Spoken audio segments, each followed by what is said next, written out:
ఎక్కడైనా ల్యాండ్ పై ఇన్వెస్ట్ చేయాలని అనుకుంటున్నారా? అయితే ఫ్యూచర్ సిటీలో ఇప్పుడే ల్యాండ్ పీస్ పెట్టుకోండి. పూర్తి వివరాలకు మాకు కాల్ చేయండి.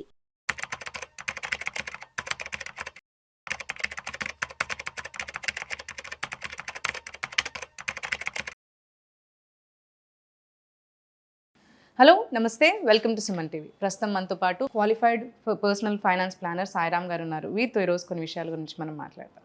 హలో అండి సాయిరామ్ గారు. నమస్తే. యా, సో ఇప్పుడు మనకి నార్మల్గా స్టాక్స్లో ఇన్వెస్ట్ చేసినప్పుడు కొన్ని స్టాక్స్ని మనం చూస్తుంటాం, మల్టీ బ్యాగర్ స్టాక్స్ అని ఉంటాయి. సో అలాగే మనకి మ్యూచువల్ ఫండ్స్లో కూడా ఏమైనా ఆప్షన్స్ ఉన్నాయి అంటే మల్టీ బ్యాగర్ ఫండ్స్ ఏమన్నా ఉన్నాయని అంటారు, అలాంటివి ఏదే? సో అసలు ఫస్ట్ మల్టీ బ్యాగర్ స్టాక్ అంటే ఏంటో చూద్దాం. ఏ స్టాక్ ప్రైస్ అయితే విత్ ఇన్ ఏ ఫ్యూ ఇయర్స్లో ఒక మల్టిపుల్ టైమ్స్ పెరుగుతుందో దాన్ని మల్టీ బ్యాగర్ స్టాక్ అంటాం. ఫర్ ఎగ్జాంపుల్ ఒక స్టాక్ ప్రైస్ డబల్ అయితే ఇంటూ 2 అయితే డబల్ అవుతుంది, ఇంటూ 3 అయితే ట్రిపుల్, 4 అయితే క్వాడ్రపుల్ అవుతుంది, 5 నుంచి ఇక బ్యాగ్ అవుతుంది, ఇక బ్యాగర్ అంటాం ఇక వాటిని. ఇక అంతకన్నా పెరిగిన వాటిని అన్నిటి ఇక మల్టీ బ్యాగర్ స్టాక్స్గా మనం పరిగణిస్తాం. ఉదాహరణకి నేను చాలామంది అంటే ఆన్లైన్లో చూస్తుంటాను, ఫలానా దాన్ని 50 రూపీస్ కొన్నాను, అది ఇప్పుడు 500 దగ్గర ట్రేడ్ అవుతుంది. సో ఐఆర్సిటీసీ చూస్తుంటే అది కూడా ఐపీఓకి వచ్చిన కొన్నేళ్లలోనే చాలా రెట్లు పెరిగిపోయింది. రైట్. సో వీటన్నిటిని మనం చూస్తే మల్టీ బ్యాగర్ స్టాక్స్గా పరిగణిస్తాం. బట్ అసలు నిజంగా మల్టీ బ్యాగర్ స్టాక్స్ ఎలా క్రియేట్ అవుతాయి? ఫస్ట్ చూస్తే కనుక స్ట్రాంగ్ ఎర్నింగ్స్ గ్రోత్ అనేది ఉండాలి. ఓకే. అంటే ఆ కంపెనీ యొక్క ప్రాఫిట్స్ అనేది వాటి పీర్స్తో కనుక కంపేర్ చేస్తే year on year, quarter on quarter increase అవుతూ ఉండాలి టర్న్ ఓవర్. యా. సో ప్రతిసారి కనుక మనం కన్సిస్టెంట్గా హై ప్రాఫిట్స్ కనుక చూస్తున్నా, హై డివిడెండ్స్ కనుక చూస్తుంటే కనుక ఆ స్టాక్కి ఎక్కువ డిమాండ్ ఏర్పడుతుంది. సో దాని ప్రైస్ అనేది ఇంకా పెరగవచ్చు. నెక్స్ట్ ఏంటంటే రెండో ఆప్షన్ ఏంటంటే స్టార్టింగ్ వాల్యుయేషన్ చాలా తక్కువతో కూడా స్టార్ట్ అవ్వచ్చు. రైట్. సో తక్కువలో ఉన్నప్పుడు ఏంటంటే ఎక్కువ కొనేస్తూ ఉంటారు, 2 రూపీస్ 3 రూపీస్ వీటిని పెనీ స్టాక్స్ చాలామంది ఎగబడి కొంటూ ఉంటారు. సో అలాంటి వాల్యుయేషన్లో ఉన్నా కానీ, ప్రైస్లో ఉన్నా కానీ ఎక్కువ మంది కొనడానికి అవకాశం ఉంటుంది. లేదు ఇండస్ట్రీ టైల్విండ్స్ అనొచ్చు. అంటే ఫర్ ఎగ్జాంపుల్ ఏంటంటే కొన్ని నిష్ సెక్టార్ లేదా ఫాస్ట్ గ్రోయింగ్ సెక్టార్లో స్టాక్స్ కానీ ఆ కంపెనీస్ కానీ వచ్చాయనుకోండి, వాటిని చాలా హెవీ డిమాండ్ ఉంటుంది. ఇప్పుడు మీరు చూస్తే Chat GPT, right, open AI, so అదొక revolutionary technology. Right right. So అలాంటి వాటిలోకి వచ్చేటప్పుడు కంపెనీ స్టార్టింగ్లోనే వచ్చేటప్పుడు ఏమవుతుందంటే హెవీగా ఇన్వెస్ట్ చేస్తూ ఉంటారు. లేదు ఈవీ వెహికల్స్, సో ఫిన్టెక్, ఇలాంటి వాటిలో కనుక వచ్చే చేంజెస్ అంటే మన సెక్టార్ని కనుక కంప్లీట్గా చేంజ్ చేసే వాటిలో వచ్చిన వాటిలో కూడా మనకి మల్టీ బ్యాగర్ వచ్చే అవకాశాలు ఉంటాయి. రైట్. సో మనకి ఇండియాలో వచ్చే మల్టీ బ్యాగర్స్ ఏంటంటే కొన్ని ఎగ్జాంపుల్స్ చూస్తే లాంగ్ టైం నుంచి ఐసర్ మోటార్స్ ఉంది, so next page industries, BSc limited. So ఇలా చాలా వరకు మల్టీ బ్యాగర్స్ అయితే అయ్యాయి. మీరు ఓల్డ్ న్యూస్లో కనుక చూసినట్లయితే టైటాన్, సో దాన్ని మల్టీ బ్యాగర్ అయింది రాకేష్ జుంజున్వాలాకి. రైట్. సో అసలు మనం ఈ మల్టీ బ్యాగర్ స్టాక్స్ని ఎలా ఐడెంటిఫై చేయాలి? సో ఇప్పుడు వరకు అయితే ఏ ప్రూవెన్ మెథడ్ లేదు. సో మల్టీ బ్యాగర్ ఎలా అవుతుందో కూడా ఎవరు చెప్పలేరు. అంటే మనం మరి పెట్టే వాళ్ళందరూ కూడా ఎలా జస్ట్ వాళ్ళు ఎస్టిమేట్ చేసి పెడుతుంటారు. అంటే జనరల్గా ఏంటంటే స్టాక్ యొక్క ఫండమెంటల్స్ని అనలైజ్ చేస్తారు. ఓకే. సో వాళ్ళు ఏంటంటే ఎస్టిమేషన్ ఓకే ఇది ఒక డీసెంట్ గ్రోత్ ఇస్తుందని పెడతారు. బట్ సడన్గా ఏంటంటే అన్ని ఫ్యాక్టర్స్ కలిసి వస్తే కనుక మల్టీ బ్యాగర్ అవుతుంది. నార్మల్గా ఎవరు గెస్ట్ చేయలేరంటే మల్టీ బ్యాగర్ అవుతుంది. ఇప్పుడు మీకు ఏదే చెప్పాను కదా, ఓపెన్ ఏఐ ఉంది. ఆ కాన్సెప్ట్ ఏంటి, ఇంటర్నెట్లో ఉన్న వెబ్ ఆర్టికల్స్ని చదివి ఆన్సర్ ఇవ్వటం. Right right. బట్ 2016-17 ఆ టైంలోనే గూగుల్ ట్రాన్స్ఫార్మర్ మెథడ్ని కనిపెట్టింది. సో దట్ ఈస్ ద మూలం ఈ ఓపెన్ ఏఐ వీటన్నిటికి. అంటే ముందు అసలు ఆర్టికల్స్ చదివి అండర్స్టాండ్ చేసుకోవటం ఆర్టిఫిషియల్ ఇంటెలిజెన్స్కి. బట్ అప్పుడు అదేమి మల్టీ బ్యాగర్ అవ్వలేదు.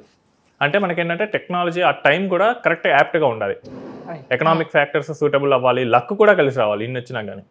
అప్పుడు ఆల్ ఆఫ్ ఎ సడన్ అవి మల్టీ బ్యాగర్ అవడానికి ఛాన్సెస్ ఉంటాయి. అండ్ ఇక మీరు అడిగినట్టు మ్యూచువల్ ఫండ్లో మల్టీ బ్యాగర్ అని అడిగారు. ఇక్కడ మ్యూచువల్ ఫండ్ చూస్తే ఒక డైవర్సిఫైడ్ పోర్ట్ఫోలియో, అంటే ఒక 50 to 70 స్టాక్స్ ఉంటాయి. ఒక మ్యూచువల్ ఫండ్ మల్టీ బ్యాగర్ అవ్వాలంటే అందులో ఉన్న స్టాక్స్ కూడా మల్టీ బ్యాగర్ స్టాక్స్ అయి ఉండాలి. టెక్నికల్గా మాట్లాడితే పాసిబిలిటీ ఉంటుంది, బట్ ప్రాక్టికల్లీ ఇప్పటి వరకు అలాంటివి లేవు. ఎందుకంటే డైవర్సిఫైడ్ పోర్ట్ఫోలియోస్ అవటం వల్ల అంటే మన ఇండియన్ మ్యూచువల్ ఫండ్స్ ఎలా చేస్తారంటే వాళ్ళు లిక్విడిటీ కోసం లార్జ్ క్యాప్స్లో క్యాష్లో ఇన్వెస్ట్ చేస్తూ ఉంటారు. ఓకే. సో లార్జ్ క్యాప్స్ ఒకేసారి 5 times 10 times with in a short time పెరగడం అనేది జరగదు. అవి ఎక్కడ జరుగుతాయంటే మనకి మైక్రో క్యాప్స్ అని ఉంటాయి, లేదా స్మాల్ క్యాప్ అని ఉంటుంది. వాటిల్లో మనకి మల్టీ బ్యాగర్ ఆపర్చునిటీస్ అనేవి ఉంటాయి. ఓకే. అంటే లార్జ్ క్యాప్ అంటే ఒక రిలయన్స్ ఇండస్ట్రీస్, అది ఆల్రెడీ చాలా హెవీ వెయిటేజ్తో ఉన్నది. సో దాన్ని డబుల్ ట్రిపుల్ చేయాలంటే ఇండియాలో ఉన్న మనీ మొత్తం తీసుకొచ్చి పెట్టాలి, అది పాసిబుల్ కాదు. బట్ ఏదో చిన్న కంపెనీ వచ్చేసింది, ఒక 100 crores వచ్చిన కంపెనీ లేదా 50 crores కంపెనీ, దానిలో ఒకేసారి మనీని హెవీగా ఇన్ఫ్యూజ్ చేసి దాన్ని మల్టీబ్యాగర్గా పెంచవచ్చు. కానీ మనం గెస్ట్ చేయలేము ఏది ఏ కంపెనీ అలా వెళ్తోంది ఏంటి అనేది మనం చూడలేమేమో కదా. ఏ కంపెనీ వెళ్తుంది అనేది ఎవరు చూడలేరు, ఎస్టిమేట్ చేయలేరు, అసలు ఎలా లక్ వెళ్తుంది అనేది కూడా ఎవరికీ తెలియదు. సో అదంతా ప్యూర్లీ వాళ్ళకి ఆ టైంకి అవసరం వస్తుంది.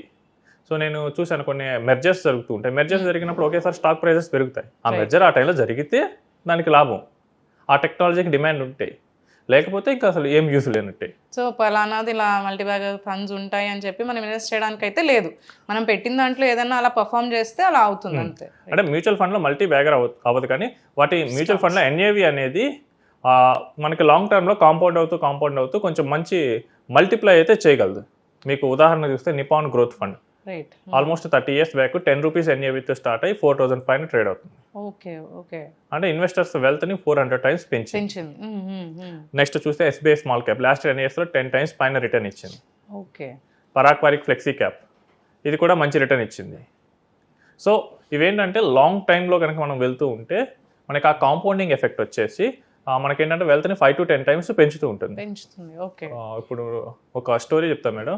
సో నేను బెంగళూరు మీట్కి వెళ్ళినప్పుడు ఒక మ్యూచువల్ ఫండ్ డిస్ట్రిబ్యూటర్ తన క్లయింట్ స్టోరీ చెప్పారు. ఇది ఆల్మోస్ట్ 2008 ఆ టైంలో జరిగిందంట.